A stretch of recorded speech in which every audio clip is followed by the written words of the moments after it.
네, 반갑습니다. 조코피TV 조현일입니다. 자, 오늘은 조나단 쿠민가와 모제스 무디에 대해서 이야기를 해볼까 합니다. 자, 두 선수는 드래프트 동기입니다. 그리고 현재 루키 스케일 계약에 놓여 있고, 그리고 오는 10월 21일 전까지 연장 계약 여부를 결정을 해야 됩니다. 자, 스테픈 커리도 마찬가지였는데, 스테픈 커리는 올림픽 끝나고 돌아와서 1년 835억 원의 계약을 맺었죠. 그리고 쿠민가와 무디가 만약 10월 21일까지 계약을 맺지 못한다면, 자, 이 두 명은 이제 제한적 자유계약 선수가 됩니다. 쿠민가와 무디 두 선수의 입지는 좀 다르죠. 쿠민가는 1라운드 7순위로 지명이 돼서 지난 시즌 평균 16점 이상을 넣었고, 많은 이들이 팀 내에서 스테픈 커리 그리고 드레이먼드 그린 다음으로 중요한 선수다라는 이야기를 했습니다. 자, 모제스 무디 같은 경우에는 그동안 많은 시간을 뛰지는 못했어요. 자, 하지만 클레이 탐슨이 떠났습니다. 그리고 지난 시즌 어느 정도의 발전 속도를 보여줬고, 그리고 3점과 수비가 좋은 선수이기 때문에 저렴한 가격, 그러니까 연평균 10밀 전후의 금액으로 쓸 수 있는 젊은 3&D 자원입니다. 두 선수와의 연장 계약 여부가 굉장히 좀 중요할 수밖에 없죠. 자, 그런데 현지에서는 이렇게 내다보고 있습니다. 쿠민가, 무디 전부 다 10월 21일에 워리어스와 연장 계약을 맺는다면 이건 엄청나게 놀라운 일이 될 것이다. 그 말인 즉슨 이 둘 다 10월 21일까지 골든스테이트로부터 연장 계약 제시를 받지 못할 것이다 라고 내다본 거죠. 그게 이 두 명과 워리어스 이별을 뜻하는 건 아니죠.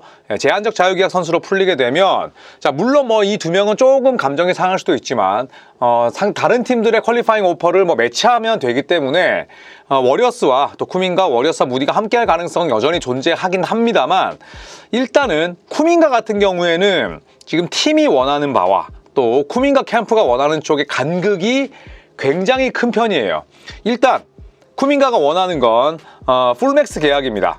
4년에 225밀을 받았던 스카리 반즈나 프란츠 바그너 정도의 금액을 원하는 거죠. 자, 하지만 워리어스는 그렇지 않습니다. 워리어스는 140밀에서 한 155밀 정도 주면 된다.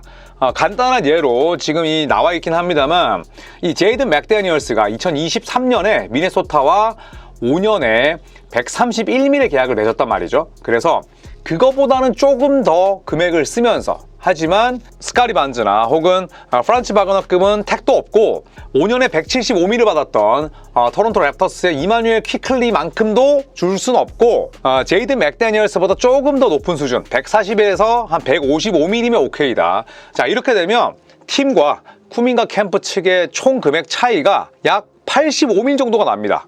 굉장히 큰 거예요, 이 정도면. 그렇기 때문에 그 간극을 좀 줄이기가 쉽지 않아 보입니다.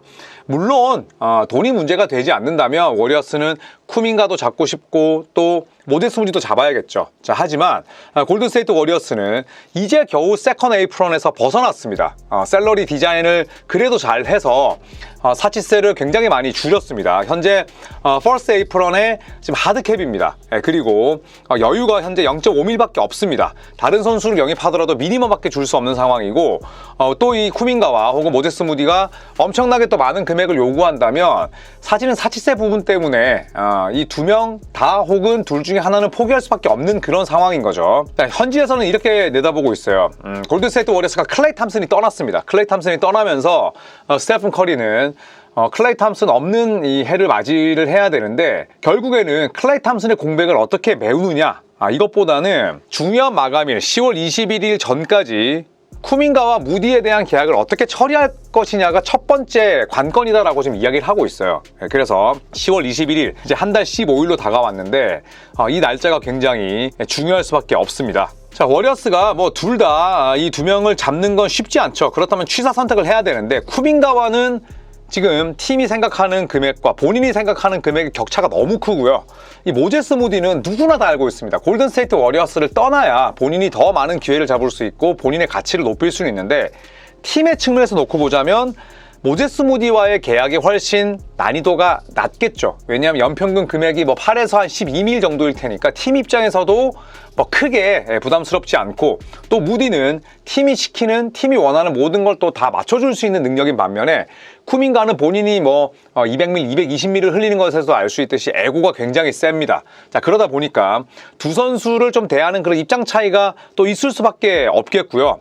반대로 그만큼 쿠민가의 가치가 높다는 겁니다. 골든스테이트 워리어스는 올여름에 폴 조지, 라우리 마카넨과의 이 트레이드 루머가 있었는데, 골든스테이트 워리어스 구단이 이 클러치 포인트 쪽에 이야기를 했다고 해요. 우리는 조나단 쿠민가를 오프시즌 트레이드 협상에서 제외했고 그 다음에 우리 팀의 장기 계획에 쿠민가는 무조건 포함되어 있다는 사실을 확인시켜줬다고 해요. 그만큼 중요한 자원이라고 생각을 하는데 결국 중요한 건 돈이잖아요. 연봉 협상에 뭐 이견이 있게 되면 그 이견도 뭐 단순히 뭐 5밀, 10밀이 아니라 몇십 밀 차이가 나버리면 이것도 다른 문제다 보니까 워리어스도 머리가 아프고 쿠민가도 어느 정도는 지금 머리를 써야 되는 상황인 거죠. 자, 그렇기 때문에 골든스테이트 워리어스가 다음 오프시즌 때, 이번 오프시즌은 사실상 끝이 났고 만약에 10월 21일 전까지 쿠민가와 무디에게 금액을 제시하지 않는다면 다음 오프시즌이 중요하잖아요. 그리고 다음 오프시즌에 어떤 조건에 어떤 컨디션의 금액을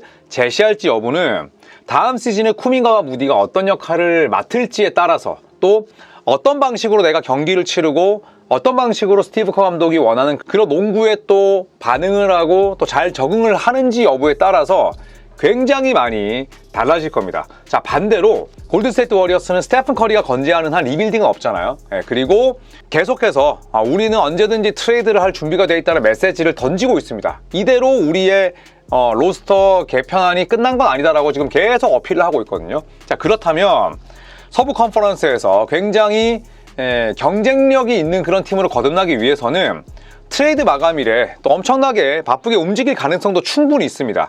매 경기가 골든스테이트 워리어스, 모제스 무디, 조나단 쿠민가에겐 하나의 평가가 될 수밖에 없다는 거죠. 10월 21일에 연장 계약을 맺는다면 상대적으로 쿠민가도 그렇고 뭐 모제스 무디도 마찬가지고 워리어스도 그렇고 터져나가는 셀러리 캡과는 별개로 안정적으로 한 시즌을 보낼 수 있지만 만약에 10월 21일 전까지 무디와 쿠민가에 대한 연장 계약이 이루어지지 않는다면 무디는 무디대로, 쿠민가는 쿠민가대로, 워리어스는 워리어스대로 매 경기가 새로운 시험대가 될 수밖에 없다는 겁니다.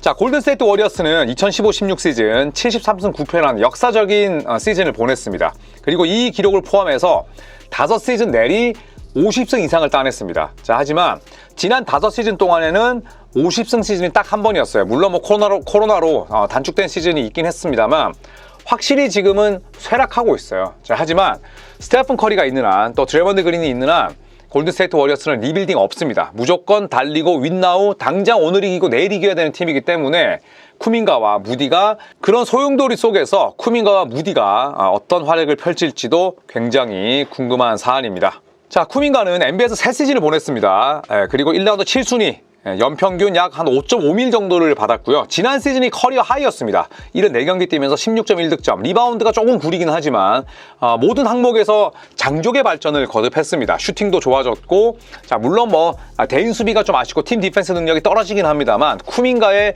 2m 3cm의 신체 조건, 엄청난 운동 능력, 그리고 또 향상심 이런 부분들은 절대 쉽게 생각을 할 수가 없죠. 자, 23-24 시즌과 24-25 시즌은 뭐 팀 옵션, 이거 이제 루키 스케일이기 때문인데 과연 10월 21일에 쿠민가의 계약 조건이 어떻게 바뀔지를 지켜보는 것도 재밌을 것 같습니다. 자, 모제스 무디입니다. 자, 모제스 무디 같은 경우에는 지난 시즌이 역시나 커리어 하이였습니다. 뭐 흔히 말해서 약속의 3년차, 뭐 약속의 4년차 이런 얘기를 하는데 3년차 때 잠재력을 터뜨린 선수들이 많아요. 그러니까 무디가 포텐셜을 터뜨려서 엄청난 실링을 발휘했다라고 볼 수는 없지만 그래도 지난 시즌 66경기 로테이션에 들었다는 뜻입니다. 8.1득점 그리고 리바운드 3개를 기록을 했고요. 3점 볼륨이 좀 떨어지긴 하지만 커리어 36.2%면 not bad입니다. 나쁘지 않은 수치이고요. 그리고 1라운드 14순위로 지명이 되면서 연평균 약 한 3.7밀 정도를 거머쥐었습니다.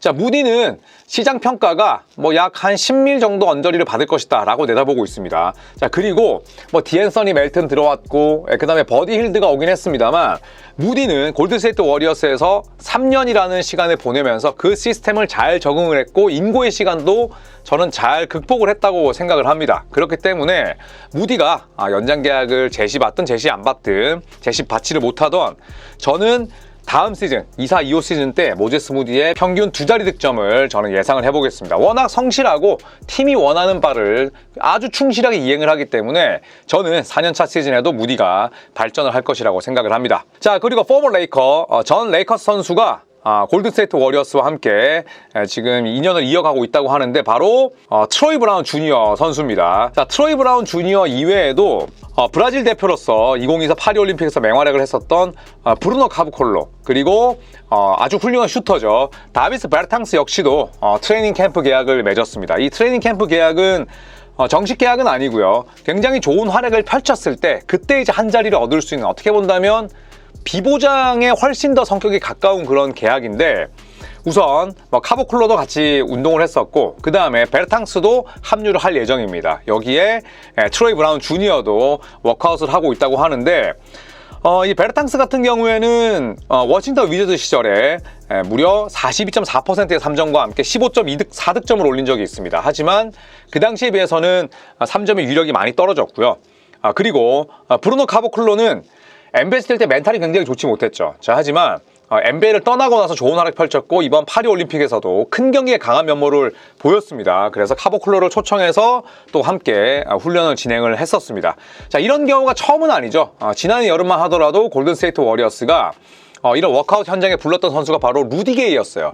한번 긁어보는 거죠. 전성기가 지났거나 혹은 소속팀이 없거나 자리를 찾지 못하는 선수를 불러서 몸 상태 점검하고 또 같이 어우러지면서 훈련을 소화하는 그런 단계라고 볼 수가 있는데, 하지만 골든스테이트 워리어스는 제가 아까도 말씀드렸듯이 현재 퍼스트 에이프런이고요. 그 다음에 하드캡에 걸려 있습니다. 여기에 0.5밀밖에 여유가 없어요. 자, 그렇다면 이 선수들을 데려온다고 하더라도 베테랑의 미니멈도 줄 수가 없습니다. 베테랑 미니멈 줘버리면은 세컨드 에이프런으로 가니까 그렇게 줄 수가 없죠. 자, 그렇기 때문에 베르탕스라든지 혹은 트로이 브라운 주니어를 계약하려면 비보장 선수를 보내버리든지 웨이브를 하든지 아니면 트레이드를 통해서 셀러리를 줄여야 되는데, 두 번째는 어렵다고 봐야죠. 트레이드는 지금 쉽지 않은 상황이고, 결국에는 트로이 브라운 주니어나 베르탕스와 계약을 맺을 가능성은 낮다. 하지만 한번 복권 긁어보는 심정으로 이 베테랑들을 불러들인 거라고 생각을 하시면 되겠습니다. 자, 트로이 브라운 주니어에 대해서 조금 더 살펴보겠습니다. 2018년 워싱턴 위저즈의 지명을 받았고요. 자, 이 선수 같은 경우에는 저니맨입니다. 현재 서로 다른 5개 팀에서 뛰었고 NBA에서 총 356경기 활약을 했습니다. 평균 6.2득점, 3.6리바운드를 기록을 했고요. 레이커스에서는 르브론 제임스와 함께 호흡을 맞추면서 3점 성공률 38.1%, 이 당시가 커리어 하이였습니다. 자, 그리고 이 트로이 브라운 주니어의 장점은 다재다능함이에요. 볼 핸들링 되고 키 크고, 그 다음에 또 세컨 플레이메이킹, 또 볼 핸들링도 되는 선수인데, 좋게 말하자면 다재다능, 그 다음에 조금 부정적으로 표현하자면 이것저것 할 수 있는데 명확한 장점은 없다. 주머니에 송곳처럼 튀어나오는 그런 장점은 없는 좀 애매하고 모호한 선수라고 볼 수가 있습니다. 자, 하지만 슈팅을 던질 수 있고 사이즈가 된다는 측면에서 또 골든스테이트 워리어스가 이런 부분들을 이제 기대를 하는 거죠. 자, 워싱턴, 시카고 불스, 레이커스와 또 디트로이트를 거쳤습니다. 자, 그리고 미네소타에서도 잠깐 뛰었는데요. 자, 지난 시즌 59경기를 활약을 하면서 4.2득점, 필드골은 많이 떨어졌었습니다. 3점도 레이커스 시절에 비해서는 훨씬 더 하락했었는데, 트로이 브라운 주니어는 나이가 아주 어립니다. 1999년생이기 때문에 아직도 나이가 한창인 선수죠. 그렇기 때문에 워리어스가 아니더라도 저는 개인적으로 NBA에서는 트로이 브라운 주니어의 모습을 볼 수 있지 않을까 생각을 합니다. 자, 워리어스 팬들, 이제 스테픈 커리가 몇몇 우려와는 다르게 굉장히 빠르게 연장 계약을 맺었습니다. 혹자들은 스테픈 커리가 일찌감치 연장 계약에 합의하지 말고 내 연장 계약을 무기 삼아서 팀의 압박도 좀 가하고 이렇게 하면 나 떠날 거야. 팀 전력이 왜 이래? 일처리가 좀 이상한데?